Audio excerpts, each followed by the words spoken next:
Thank you, David, for that introduction. It is a pleasure to be here to speak to you in person. It's very fortuitous. I was coming up, so we managed to get this arranged at short notice so I could be here in person to talk to you. So it's a great pleasure to be here. And this is, in some ways, a very badly kept secret in Orkney, as I know a number of you in this room came to visit the site while we were digging it. But it was a very speculative dig, and we thought it best that we keep it quiet, but in case we find nothing. So we found more than we were expected. And so I'm very happy to be able to tell you as much as we know now. So I will give you a good overview of the site today.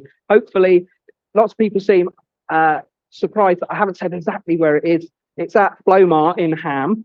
I didn't want to tell the world's press stuff because I didn't want the field full of cows being disturbed. So, and I didn't have long enough title to write it up there either. So it's no big secret where it is. It's out there now, and it can be added to that lovely corpus of Orkneysian tombs. So I am speaking on behalf of myself and my co-director Vicky Cummings tonight, who can't be with us, but very much happy for me to be speaking to you all on our behalf. So wrong button. Right, let's go that much. So yes, as has been mentioned, it's been in a few different news stories over the last few weeks, and it has received real global coverage. So far, I've seen it translated into Italian, Spanish, Greek, Bulgarian. As I said, I did speak live on Radio New Zealand, which was quite fun on their late night show, and we've been doing interviews all over the place about this. So it's great publicity for Orkney, for Orkney's archaeology. We're seeing a lot of interest in people who want to come and visit Orkney, discover more about our wonderful heritage up here.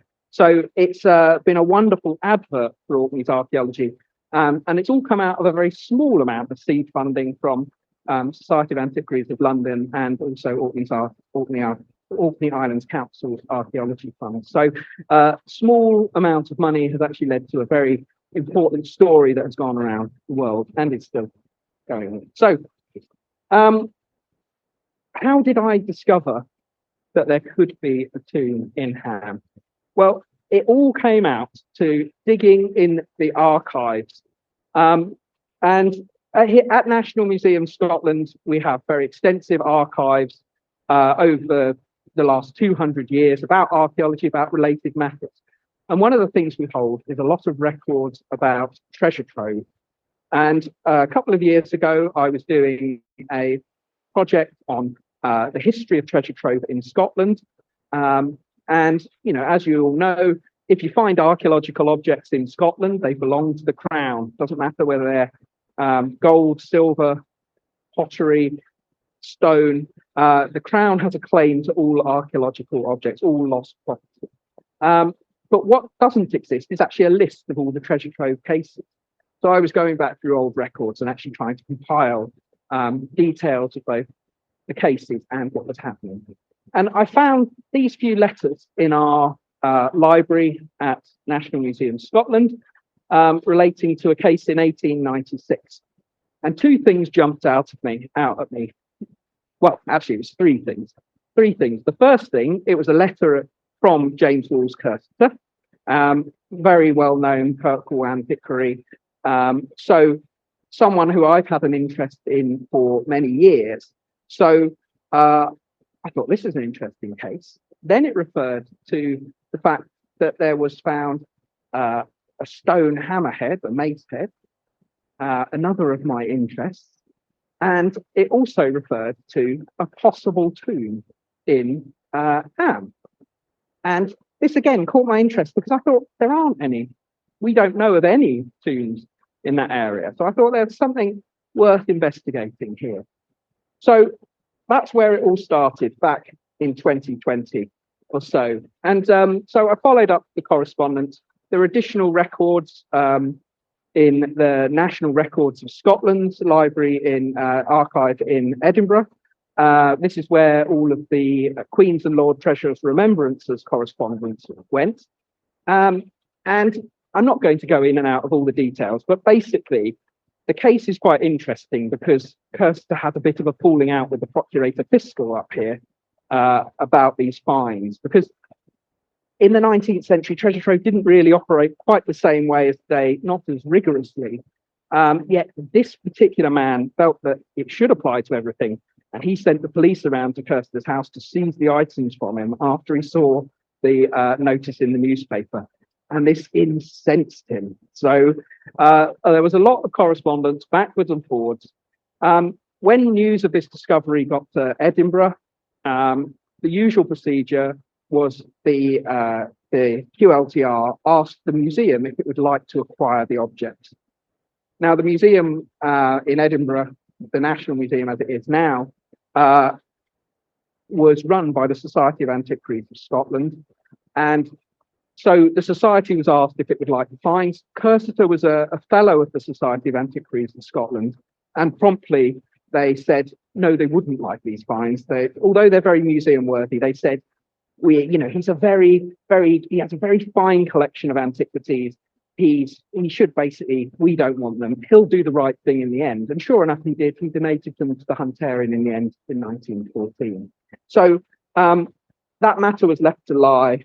There was then various letters backwards and forwards, basically making sure that Kirster was still willing to assist the QLTR in further matters of treasure trove, as he had done in 1889 for the Bury hoard, where he himself, at his own expense, went to Bury and secured this hoard of Viking silver, made sure it was transmitted to the right authorities. So there was a bit of a fuss about it, but in the end, the object stayed with him, and we hear no more about the case that way. So the really interesting thing here was that there was attached a little snippet of newspaper to one of the letters. It's just literally a couple of inches of newspaper text. Didn't say where it was from, but I traced it to the Orkney Herald on the 9th of December, 1896. And there is a huge amount of detail in this text. It's like a little miniature archaeological report. And so there's a lot of fine detail we can pull out by working through it almost line by line. First of all, there's the reference to the artifacts I mentioned, the finely polished hammerhead of gneiss and a stone ball. Now, these objects, the hammerhead is another term for a Neolithic mace head. There's a lot of these recovered in Orkney. We have over 100 of them now. At the time, only a dozen or so were known. So it was a very important discovery. And the stone ball, another sort of, we're not dealing with a knobbly carved stone ball like we had at the Ness of Rodger, but a plain round stone ball. And these have also cropped up in a number of tombs in Orkney. Kirster's predecessor in the collecting world, as it were, George Petrie, had a number in his collection that were given to Edinburgh. So very interesting artifacts. And I thought, I wonder if I can track these down. And sure enough, they are in the Hunterian, but they haven't quite got the full provenance on them. This is the ball on the left here. So it is just a plain round stone ball, just labelled Ham Orkney. And the mace head is one of these. Probably not the middle one, but could be any of the other three mace heads. And the reason I can't tell you absolutely which mace head it is because they're all unknown Orkney in their provenance. And this is due to an unfortunate accident that happened when James Walls Kirster donated his collection to the Hunterian in 1914. That's obviously in the First World War. As a result, his catalogue wasn't catalogued for a number of years. And by the time they catalogued it after 1918, it was mixed up with a much larger collection belonging to Andrew Henderson Bishop. And they didn't realize it was amalgamated in that until the 1980s. And as a result, when they catalogued it, they only catalogued what was written on the object. They didn't seem to have his paper catalogue that had diligently been kept with all his numbered artifacts that would have given you the full provenance. So he had a habit as well, that lesser objects, shall we say, he wrote the details on the object, as in Ham Orkney, but the finest object he just had the label on. So unfortunately, it's many of the finer objects that we have to try and research further to find out their provenance. Now, I have a suspicion we can find out which one it is, because if you notice his paper labels, he had a continuous numbering of his artifacts that went from 1 up to about 400 or 500. He seems to have catalogued his antiquities probably in the late 1880s, and he grouped them together at the time. So there was a section for stone balls, there was a section which had mace heads in it, and there was all the other stone tools in that sequence as well. And if you notice, this label here is 148A. So 147 is a cast stone ball, and 148 we don't know what that object is, but 148A is this round stone ball. The mace heads are all in this 130, 140 series. Now that's 141 at the bottom there, and this one is inserted as 141A. So it makes me think that this one entered his collection later, and he was trying to fit it in a sequence. So I want it to be by the other mace heads. So he perhaps numbered it 141A. So that's a possibility. I think that's the best possibility. It's probably that one there. Now, this mace head, you'll notice it's a black and white photo. It doesn't do that stone justice. I've still got to track down that particular mace head in the Hunterian. It was last seen in the 1960s by Fiona Rowe, and it had a very curious accession number with it, which means I haven't been able to track it down yet. But I think they still have it in their collections, but probably it's got an accession number of what we think is an Irish mace head now. So I will track it down, and we know that photo is from James Gunn's the Orkney book, 1909. So that's a photo that was supplied by Chester. So we're very certain it is an occasional. But if you look at these mace heads here, the middle one was found at the Nest, an unfinished mace head in 2019. You can see what a stunning rock this actually was. It's a very distinctive rock with garnets, sort of clusters of garnets surrounded by a sort of bluish decay ring, and then a black matrix to it. So a very distinctive rock. There are 5 mace heads of this type from Orkney, and this rock isn't Orcadian. It comes from either sort of the point of Nest area of Lewis or the adjacent mainland around Scourie. So, and obviously that general area, because there was a bit of glacial movement material around. So it's certainly been imported as a long distance, as have all these mace heads into Orkney. The vast majority of them have been found right amongst the monuments in West Mainland. So if this one is from our tomb, it's one of the few artifacts that have come into Orkney from a great distance and actually escaped the magnetism of the Ness of Grodka and Stennes sort of area. So potentially an interest one, bit of speculation, but I think worth speculating at the moment. So then we come to the who discovered the sites. And the who is also quite interesting here. We get told right in the first line that it was a son of Mr. James Sinclair, who was the farmer at Blomar.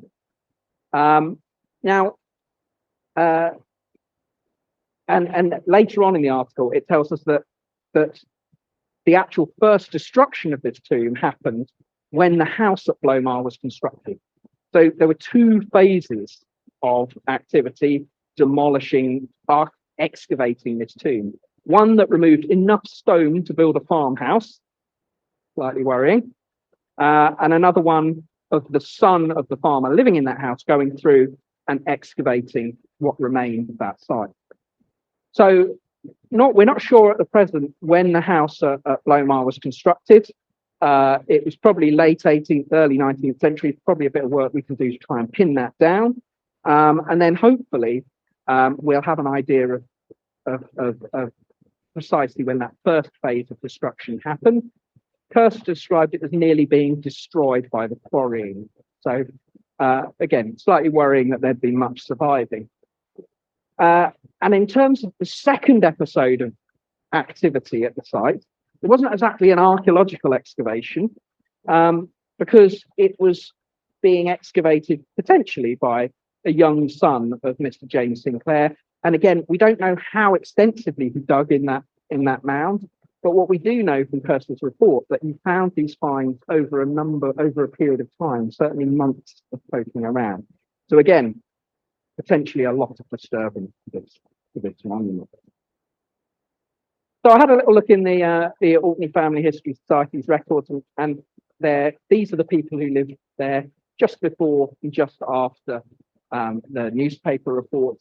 And there were 3 possible sons of James Sinclair who found it. The eldest was 13, the youngest was 8 in 1896. So dealing with some pretty young children who were actually excavating on that site. So,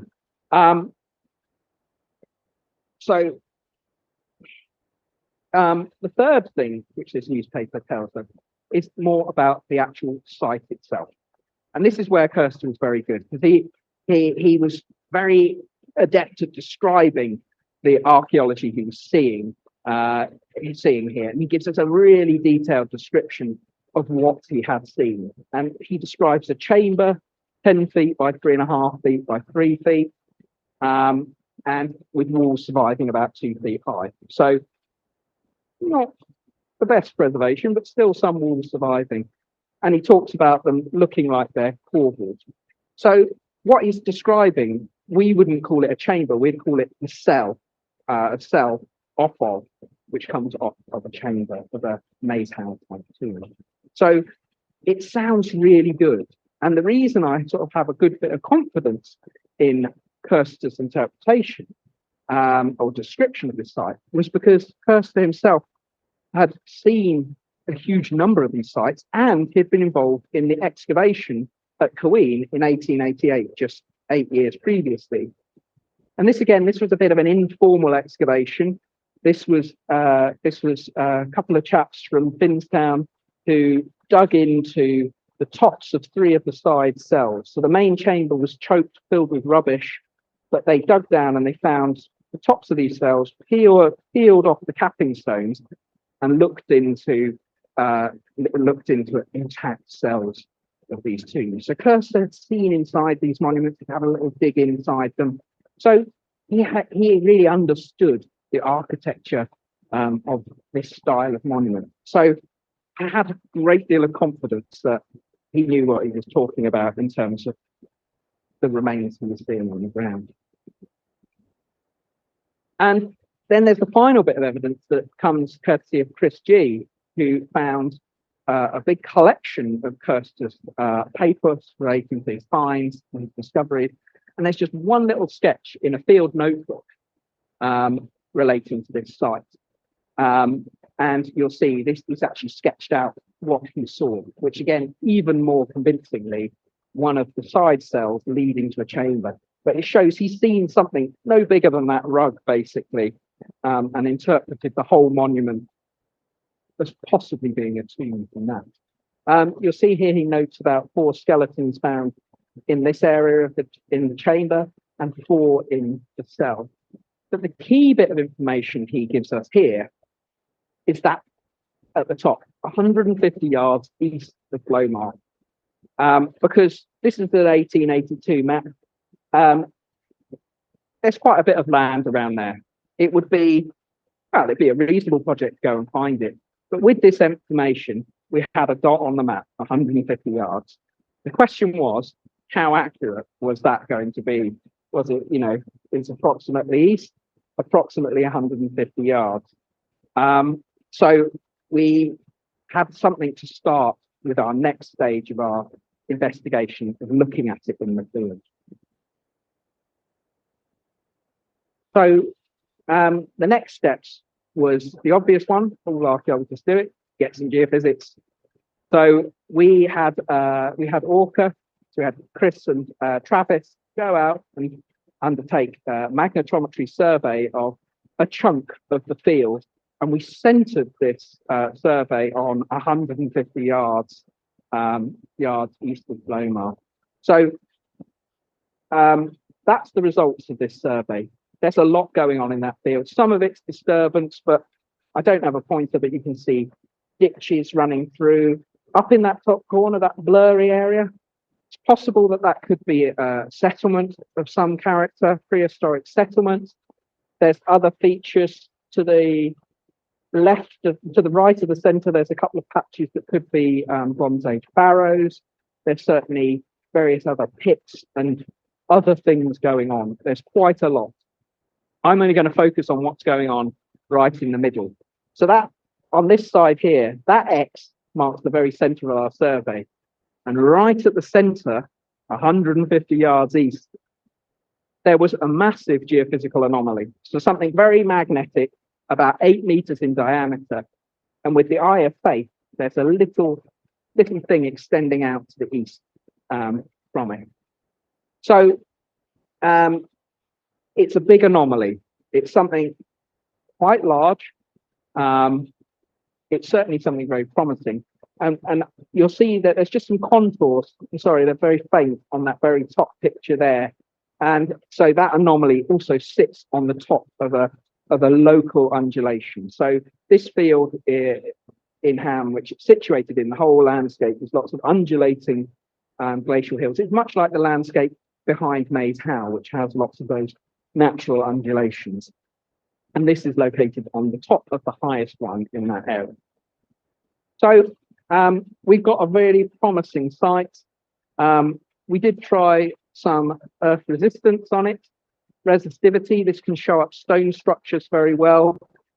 I'll put that circle is roughly where the anomaly is. Well, it didn't show us a great deal. So we're slightly worried, obviously not a lot of solid stonework there, but there is this slight shadow around it, which could mean a bit of an earthen mound. So some possibility there, but it's certainly not a smoking gun, that plot. So what we had to do was what everyone has to do really, is ground truth this, go into the field and dig it. And so Vicky and I planned a very short 3-week excavation in late August, early September this year, to just get into that site and just have a look and see what this looked like actually in the field. These are just a couple of general shots of the excavation. You can see that there's a long trench running across the top, and that's what we started doing. We excavated basically a 2-meter trial trench right the way over the top of that feature that we could see on the geophysics. It looked very promising on the ground. There's sort of like that low rise, and then there was this sort of flat, artificially flat area. It looked like something had been disturbed there. So it looked reasonably promising. So we opened that slot, and all we had was this homogeneous feature on the surface. And I got a bit worried. I thought I was just digging a Victorian quarry.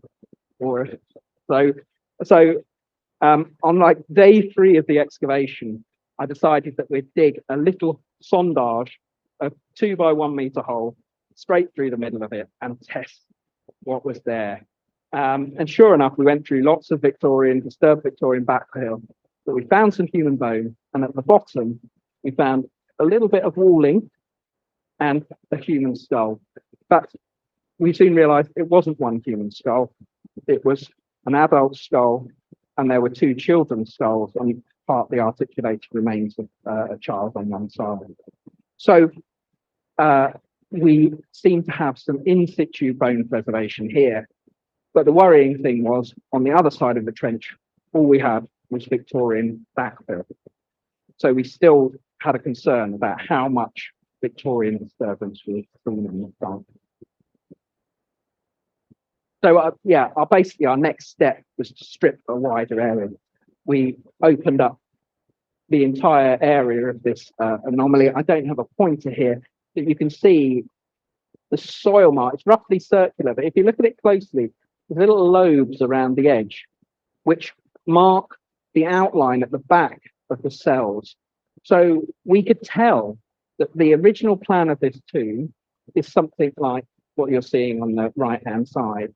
The dark color is the walling we actually saw.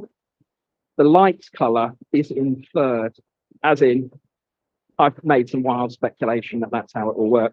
But what we can see is the back of it. It's certainly going to have a rectangular center, central chamber with a passage at least 7 meters long, coming in with a slight kink, so much like Queen, into a rectangular chamber, and then off of that there are 6 side cells.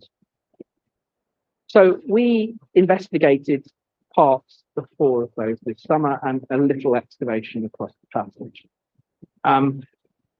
It's a very limited excavation. We had a limited amount of time, and so we could just get a few little glimpses of it. And what we need to do is understand the rest of that plan in more detail. But I suspect it will be something broadly in that sort of form. Now, for those of you who know your Maze Howe type tombs, there's about 12 to 14 more of them known. Only half of them have been reasonably excavated. They all have a varying number of different side cells, lots of different configurations.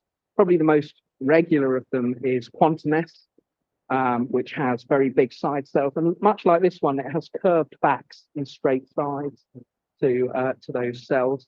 But this one is more similar in its layout to Quainess. And actually, Queen is also a very good parallel as well. So it's something along those sort of lines. So I'd like to give you a little tour around the excavation and the bits we did see. One of the things we were very keen to do was to look at the north cell, because this is the area of the site that Kirsten had seen, and this is the one we wanted to prove that it was the tomb he'd actually excavated, or the archaeology he'd seen. So we opened up roughly half of it. So you see, we've just gone through you can see half the entrance to that cell there. The big stone in the middle was probably a threshold stone. It's been slightly knocked out, so you've had a little step to get into that cell. The main chamber is on this side of the photograph.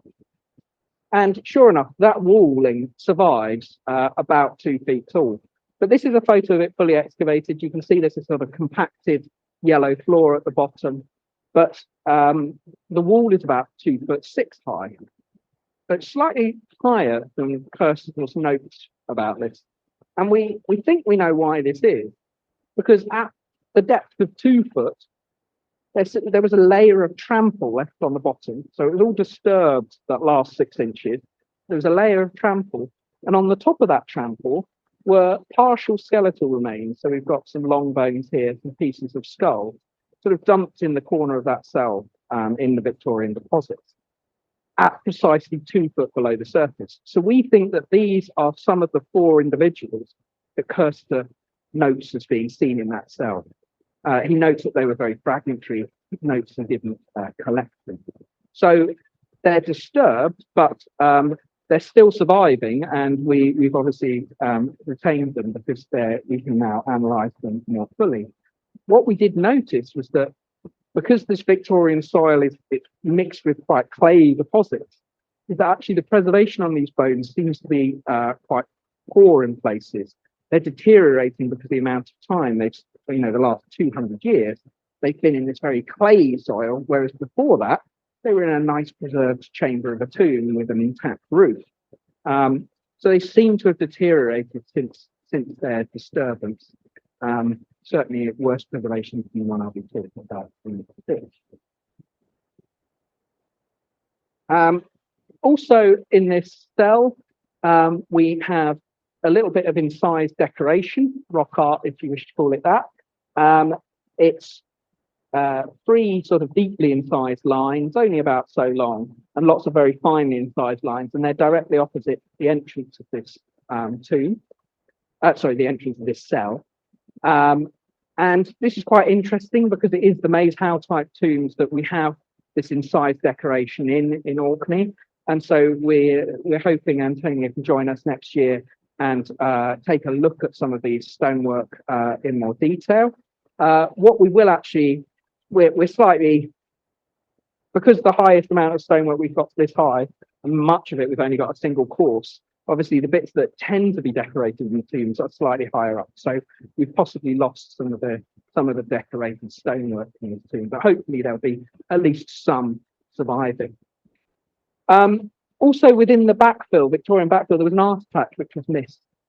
This very nice bone pin, just made out of a sheep's leg bone split in half, simply polished, is a very characteristic Neolithic artifact of the late Neolithic that we have in this particular location. So one of our questions is how much disturbance happens when this teenager was digging through the tomb in 1896. And we're slightly concerned that what seems to be the case is that that area in red appears to be the area that was been dug over entirely, removing all traces of archaeological deposits. The deposits itself is full, the redeposited material is full of scraps of human bone that have been dug up from the deposits and redispersed through this layer. There's the odd Victorian can in there, odd Victorian bits of glass, some bits of animal bone, some of which look maybe as if they're quite recent material too. So a few bits of Victorian rubbish going in there as well. But they seem to have dug the entire central area, leaving just the very edges of the site seemingly untouched by that 1896 disturbance. So it's quite a lot of digging. And from some of the lumps of stone we're having out of it, it does seem that walls were being disturbed and removed in this phase too. So quite destructive in terms of what happened in 1896. And just to think, that area we excavated at the top was roughly the amount that Cursiter saw. So there was a lot of disturbance which he didn't witness before that news report went out. But digging through this backfill, there are the odd artifacts in there. Obviously, these young boys weren't trained archaeologists. They didn't spot certain things like scraps of prehistoric pottery, also flake stone bars. Or maybe they didn't collect them because they couldn't get a few shillings off Cursiter for them. But, that might be a different matter. But these objects are quite of interest. We have the flake stone bar. We mostly associate them with sort of Bronze Age activity. So it could be that the main chamber of this tomb had collapsed in, been perhaps even deliberately filled at a later date. And we have one or two quern rubbers, other fragments of stone, which potentially hint that there was perhaps some Bronze Age activity kicking around. Maybe this tomb, the chamber itself in the middle, had collapsed and been filled. We also have a handful of pieces of pottery. One of them has a line on it, and I went, it'll be grooveware, because I'm obviously in a late Neolithic tomb. Nick broadly agreed, did you? And then there's another shirt which has got a round bottom, which doesn't sound very much like grooveware at all. So we've got a bit of a mystery there, and so more work needs to be done on the ceramics. But certainly, they don't look convincingly all to be Neolithic at the moment. They're prehistoric somewhere, but where they're sitting, we don't quite know. So moving around the monument, I'm just moving around to this side cell here, the passage heading off just above it. This little side cell was we fully excavated this summer. And this one had a slightly different sequence of events because the 1896 disturbance stopped at the entrance to this side cell. So we were quite confident that we might get Neolithic preservation within it. But when we continued excavating, we discovered that this was the earlier phase of Victorian disturbance, when they were robbing the stone from the structure. And in this particular cell, they had dug through all of those deposits right down to the bottom, and there wasn't anything much in there. There were a small number of pieces of bone. There was this little piece of pumice, which could be sort of a tool for personal health care or for shaping bone tools. So a lovely little personal item, could well have been associated with an individual who went into the tomb. But overall, this was rather empty, and disappointingly, it had been fully disturbed by the earlier phase of activity. So this was slightly worrying. There was obviously a lot of earlier disturbance at this monument too.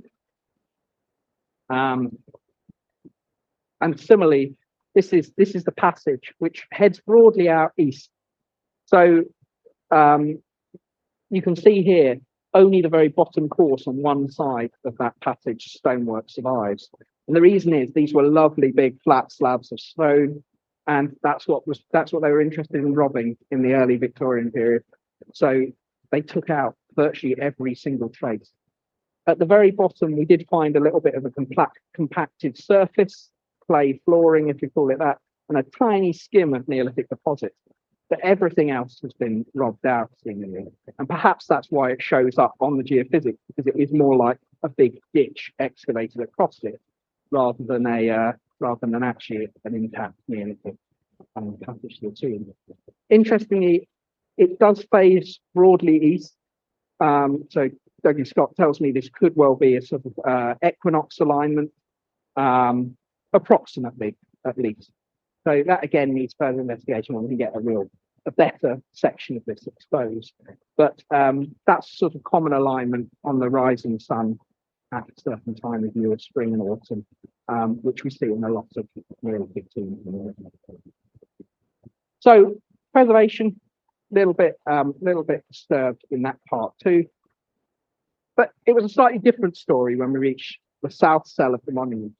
So this area at the bottom of the site here, you can see we had traces of the walling visible from the surface just after we'd taken the topsoil off. And the very dark deposit in the background, that's the 1896 material that's all been jumbled through. And there was a little bit of this just extending around the inner edge of this, around the walling. And when we removed this, we were left with, well, what you're seeing there, which is effectively a mound of stone with a certain amount of yellowish mound material, much like the stuff you can see on the edge of the site here, piled up in the middle of this cell.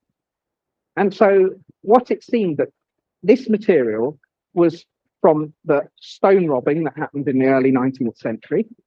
They'd gone into what would have probably been an intact chamber, so intact side cell, sorry. They'd have broken the roof off, there'd have been a void.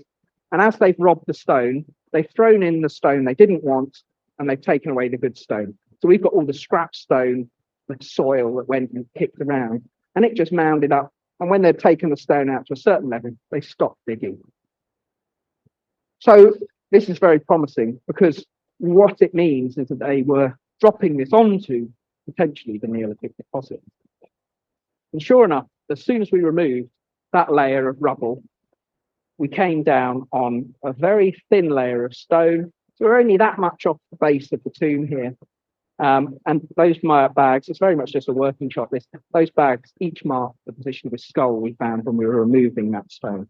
So you can almost imagine the Victorian workmen who are taking away that stonework, treading on that surface, crushing some of those bones, taking away the stone, and that's just what remains of the Neolithic deposit. They clearly weren't interested in this phase at disturbing the archaeology in this cell. They were more concerned about taking away the stone. So as soon as we started excavating this, removing that thin layer of stone rubble, which seems to have accumulated in the life of the tomb, we began to expose articulated skeletons. And lots of these appeared to be quite discreet at the front of the tomb. And you can see many of them are in this sort of crouched position. They're sort of buried with their legs brought up to their chest, their hands raised up. And the bone preservation on this site, although it looks quite fragile, it's pretty good for Orkney. Away from those lovely shell sands you get at Links of Noltland, at Skara Brae, bone preservation can be terrible in Orkney. But this is really pretty good. So we're really quite pleased with the level of preservation on this site, because it's reasonably independent. That's Sam Walshaw, osteoarchaeologist, excavating it. We obviously brought a trained professional to deal with these remains, to obviously extract them with great care and respect during the excavation. And there's the shot that has appeared in a lot of the newspaper coverage, showing a large number of these skeletons exposed in that cell. That excavation, we had to excavate and remove a number of skeletons before we could clear up that whole area to see the rest of the deposit. So we'd already removed 5 skeletons at this point from this chamber. And that includes this one on the right-hand side, which was found where Sam is on the, well, they've both got blue hats. The person with the right-hand hat, that skeleton is where Sam was. It's looking the other way, the other direction. But this is the first indication we have that there's actually some quite interesting and complex deposits here. Because when we cleaned up this skeleton, if you look very carefully, it has 4 legs and it has 2 hips. It's actually 2 skeletons who are almost identically superimposed on top of each other. They have the same position. And so they've either been buried in an identical position on top of each other or put very closely against each other in burials. They've been very carefully positioned when they went into that grave, which is a very unusual feature of this tomb. As I say, most Neolithic tombs in Orkney might have 1 or 2 articulated skeletons if you're lucky, but the vast majority of tomb remains are disarticulated. In the Neolithic, these bones have been moved around, put in different compartments, stacked up. But these seemingly have just accumulated with the skeletons or the bodies being put in and then left, and other bodies being put on top of them from around. So I just want to show you a quick idea of our sequence of this burial so far to give you an idea of the complexity. This is the cell looking straight down on it. The wall is that line which goes across the front is the robbed out line of the front wall of this tomb, this cell, sorry. And we have, this is the lowest level of possible deposits. Now we have a disarticulated skull at the bottom and a skeleton on each side. The one at the top, we think that's where the entrance to the cell was. And this skeleton has no relationship to any other skeletons. So it could have gone in at any point in the burial sequence. So it could be the first, but we suspect it's probably the last, because otherwise everyone else going into that chamber would have to pass over it. So you can argue that either way. We will only find out with more sort of scientific analysis. We then have a few more partially articulated remains at the back edge. And a lot of the earlier remains are a bit more disarticulated, potentially meaning they've been moved around a little bit more than others. And then and then we have another burial at the bottom of the tomb here. And we start to get other bodies deposited closely up against, closely positioned, sometimes over some skeletons, certainly up against them. And as time goes on, we see them beginning to accumulate, people being buried on top of one another. So this skeleton placed at the back of the chamber. And this very tightly bound, or I say bound, it's sort of more flex skeleton, which actually buried is placed down onto the ground. So this could be wrapped in some way, this skeleton, but it's very much placed central to all the other skeletons partway through the burial sequence. We then have 2 more burials here. That's the other one on top, and this other individual placed over 2 other individuals there. And we have then at the very end of the sequence 3 child burials going. 2 are placed over these 2 individuals here, and 1 is placed in this far corner. So we have at least 14 individuals buried in this tomb. And we have men, we have a lot of women, and we have children. So we have quite a broad cross-section of the population. Analysis of these individuals hasn't really started yet. We will be seeing our osteoarchaeologist is coming to take an initial assessment of these remains in the next couple of weeks, and then we'll get a better understanding of their age. We'll get a better understanding if they show any pathology, trauma, signs of disease. And so the story of this has really only just begun. But it's an incredibly important collection of individuals. In 19th century, not all of the remains were kept. Even those that were kept were often lost subsequently because they weren't seen as important. Occasionally only skulls were kept.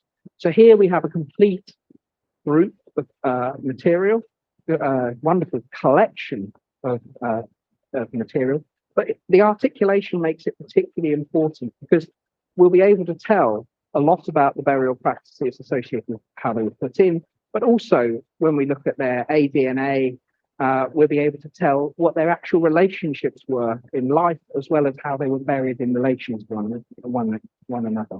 So we'll be able to understand what the relationships of these individuals were, and then also that will allow us to feed into that bigger picture of the relationships between tombs in Orkney. There are a number of projects running at the moment that are looking at a lot of ancient DNA from tombs across Orkney, from across Britain. And so we're building up this big picture of patterns of genetic movement relations.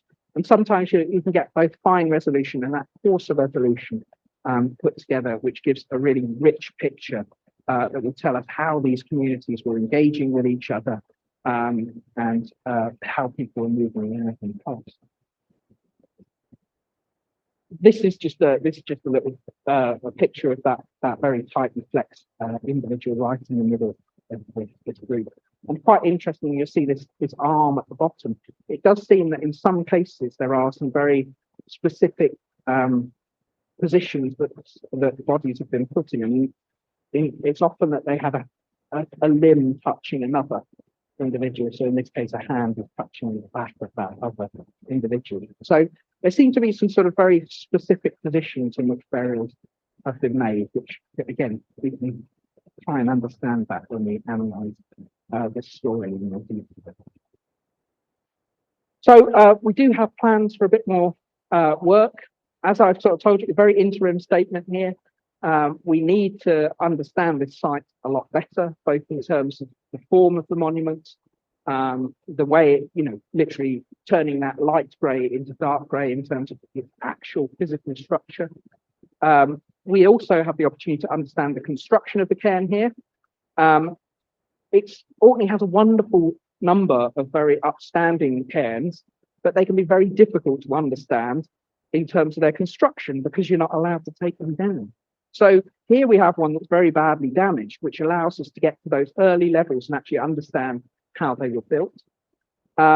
We also have a lot of work to understand more about the disturbance in 1896, the extent of that.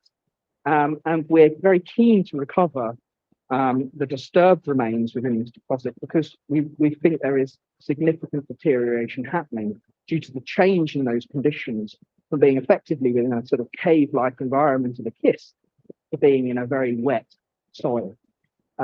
So that's very important because otherwise they will be lost in a matter of time. And then the real work begins when we start post-excavation analysis. As I've mentioned, there is huge potential here for aDNA. There's huge potential here in terms of dating to understand the chronology of this tomb, its construction, its use. The stratigraphy of those burials will allow us to get a very fine resolution in terms of dating of this monument, the dating of the use of it. And we can look at other aspects of these individuals' lives through stable isotopes that explore diet, movement of people throughout their early life. So there's lots of aspects here. The science which we have available today can really help us understand that population in a huge amount of detail. So that's where this story really begins to get very rich once we're out the field. So I've talked for long enough. I'll take questions in a minute. I'd just like to say thank you to Ian and Anne Muir for allowing us to excavate on that land. It was a very exciting dig, and we're very grateful for having permission to do it. We're also very grateful for our funders, Society of Antiquaries of London, and just that little bit of seed funding from Orkney Islands Council that actually, has paid off very well in terms of that significant amount of publicity we've been able to generate for Orkney's archaeology across the globe, and also to the many students and volunteers who helped with us, and Orca, who are still helping us with processing some of our environmental. So thank you all, and I'm going to take some questions.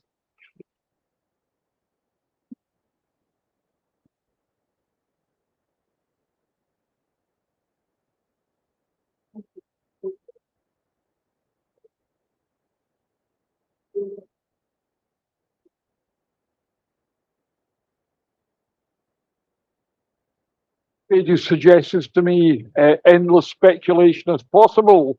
I'm not inviting speculation tonight. Hugo might be relieved to hear.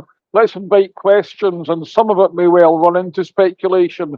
But just for the benefit of the recording that Swain is doing for us, I've invited Hugo to repeat the question once it's been asked, so as we can make sure it's captured for our recording, and we'll go on with that now. Hugo.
That's what we really need to address. Hit that out.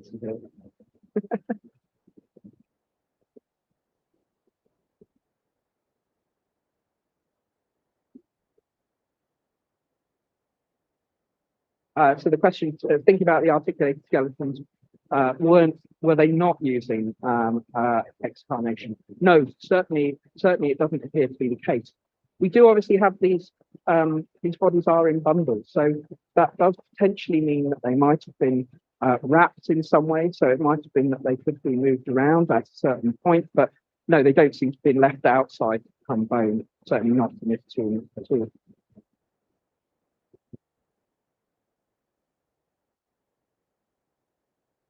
The back.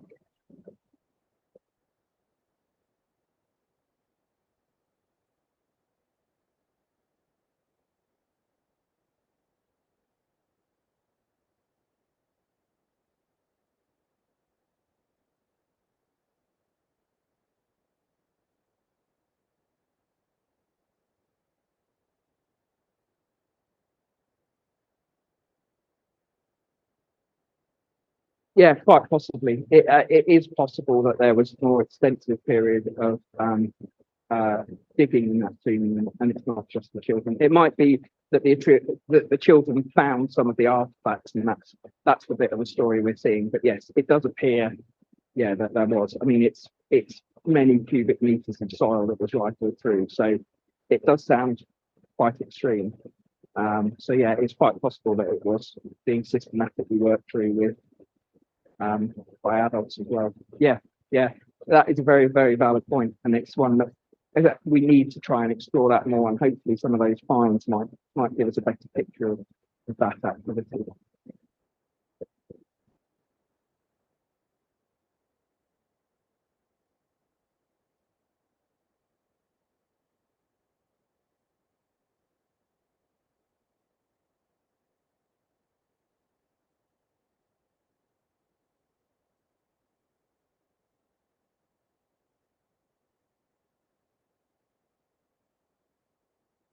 Mm,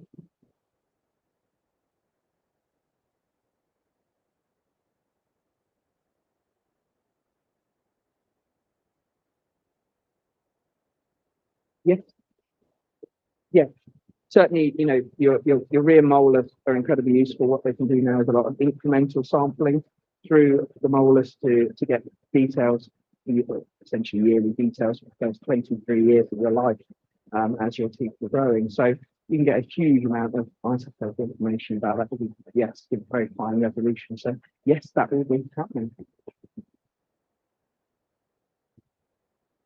Plaque as well. Yes. And as we've just seen, there's just been a Nature paper released which Orkney supplied a number of the teeth samples. So that plaque that builds up on your teeth also contains a lot of information about your diet.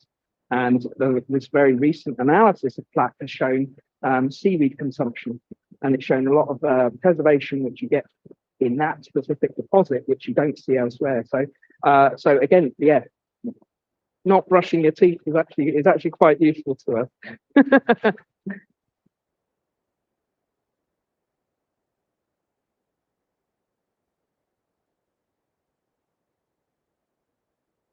Is there any indication of the bodies being dug into the floor of the cells? No, no. We are hoping that there might be some pits or other features excavated into the floor surfaces. So at Coines, there is a sort of channel and a pit excavated into the floor. Quantinest, there's kists excavated into the bottom of the floor. So it's quite possible in some places we may find that. At the moment we haven't, but we've seen a very limited area of that surface. So it is entirely possible in this type of tomb that there may be things cut into the surface, but certainly the bodies themselves were deposited in an open space of that chamber, of that cell.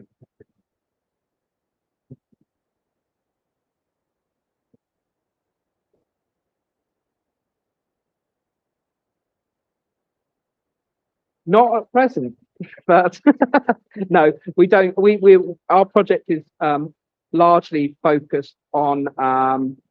So the question I've been asked to repeat it was: is there plans to explore the wider area?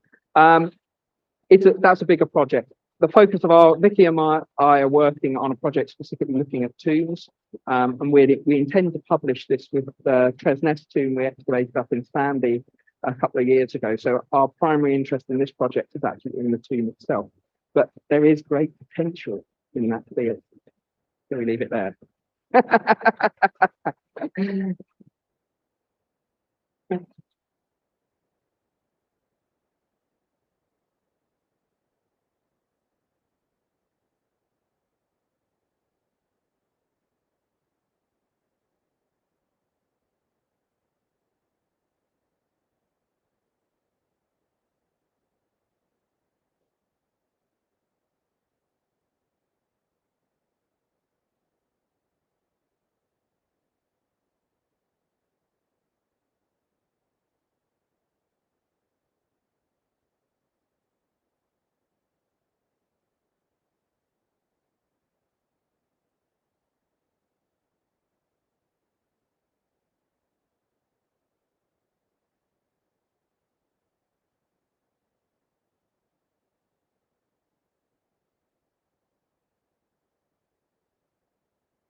No, there are other things on Canmore. This wasn't on Canmore at all as a record. So in terms of other sites in the area, there are Duncan Gowdy, who farmed the field for many years, many decades. He found various different kists and pots and reported them, and so those have ended up on Canmore as notes of those discoveries. We were told a story while we were there about it was again a void being found when a water main was being dug there in the 50s. And that eventually got onto Canmore in the 80s, and it was a souterrain that had been discovered. But this chap was telling us about how as a primary school kid got dropped down and allowed to crawl along it, which I'm not sure you're get this to get today, but yeah. So there's there are lots of things that have been discovered. Some get on there, some don't. But yeah, there are more and more of this. There will be records of those out there. This one just escaped notice, and that's what's really interesting is that a small note in a paper is often this, it will often result in a dot on a map, but that little article hadn't really been picked up. I think Sigurd was the only other person who I spoke to who had noticed that particular reference to that site, and so it's one of those things. There are plenty of other things to be found out there, and through things like the British Newspaper Archive, where you can free text search through vast swathes of newspapers, you can find a lot of things which just haven't made it onto the record. So there's a lot more things that could be discovered out there, and a lot more things where we have a vague reference to where it was found that we can actually refine and understand, narrow it right down, rediscover those sites. There's huge potential in digging in old archives, is what I'm saying, justifying what we do at the museum in terms of keeping these huge reams of records. They contain a lot of useful information, but they do take a lot of mining to get out, to get the stuff with.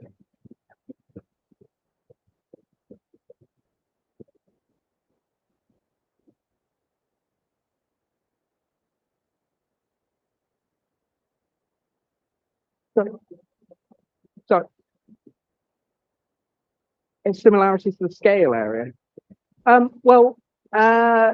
suppose the thing that's most interesting to us is that the distribution of Maze Howe type tombs is largely West Mainland and then North Isles.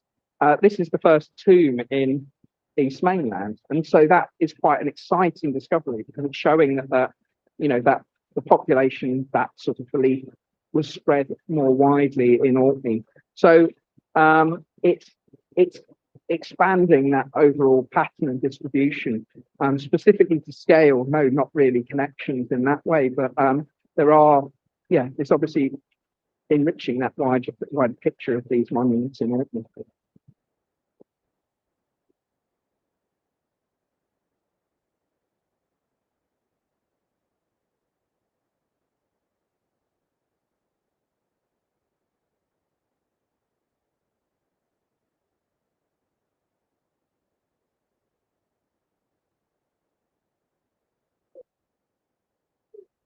Yes, yeah, George Petries, yes. So we have extensive reams of correspondence about that because there are obviously letters which document which every single finder had, and there's all those lovely little stories about who has what, and in there. So yes, there's really rich correspondence in both the National Museum's archives, because we acquired the objects.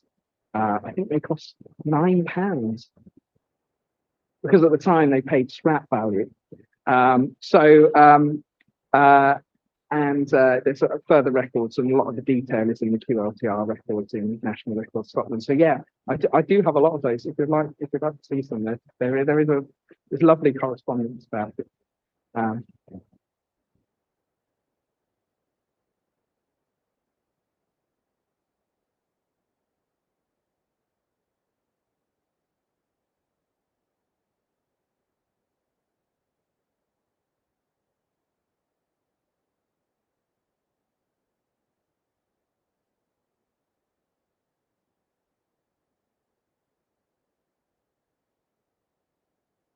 Yeah. Yeah, so what's on? Is there anything unusual in terms of this particular population? So we've not had a full analysis undertaken, so you can't say we didn't see anything noticeable in the field. The reason there's so many comments in the 19th century about it is because they want to know if it's the round-headed people or the long-headed people, as in terms of where you're going to put it. So in your index of your cranial indexes. So they were often concerned with the shape of the skull because that was all they had to go on in terms of relative dating, I suppose, of some of the population. So the Victorians were very obsessed, but they also, chronology and other things would often come into their studies. So they had a particular interest in the forms of the skull in that period, which is why there's often so high in the commentary about them.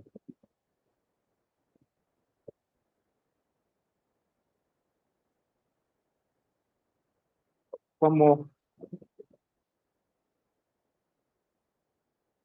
We don't have exact dates yet. Yeah, we hope it to be about the same time, August, September next year, but we don't have exact dates yet. We're trying to get funding at the moment, and when we get that in place, we'll know more. So yes, but yeah, we do hope to be back to do a bit more and find a little bit more about this site, and that will really, yeah, it's only going to get more exciting, more detailed about this site. So no, we will be back, and it will be very interesting. Oh, one more.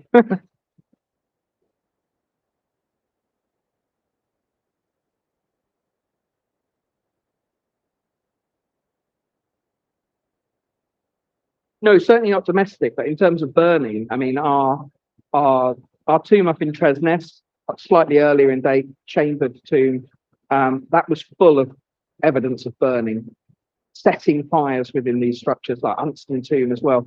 The deposit's described as black and greasy. There's a lot of evidence for burning. We have repeated halves set within our site at Tresness. There's none of that at all at this tomb. So it's a very different burial practice associated with this monument site, and that's what we really want to try and get to understand. They're quite potentially quite similar in dates. We've had radiocarbon dates back for Tresness, unfortunately fall in a plateau, so we know they were between about 3,300 and 3,000 of that, which is use of that tomb, and we expect this tomb to be towards the end of 3,000, perhaps onwards. So they're quite close together, but very different practices, and that's something that's very interesting to investigate, that bigger picture. But no, not too much at present. But we haven't had the environmental results yet, and you can always get something back from even quite unpleasant things. I think that's everyone exhausted. Thank you very much for listening.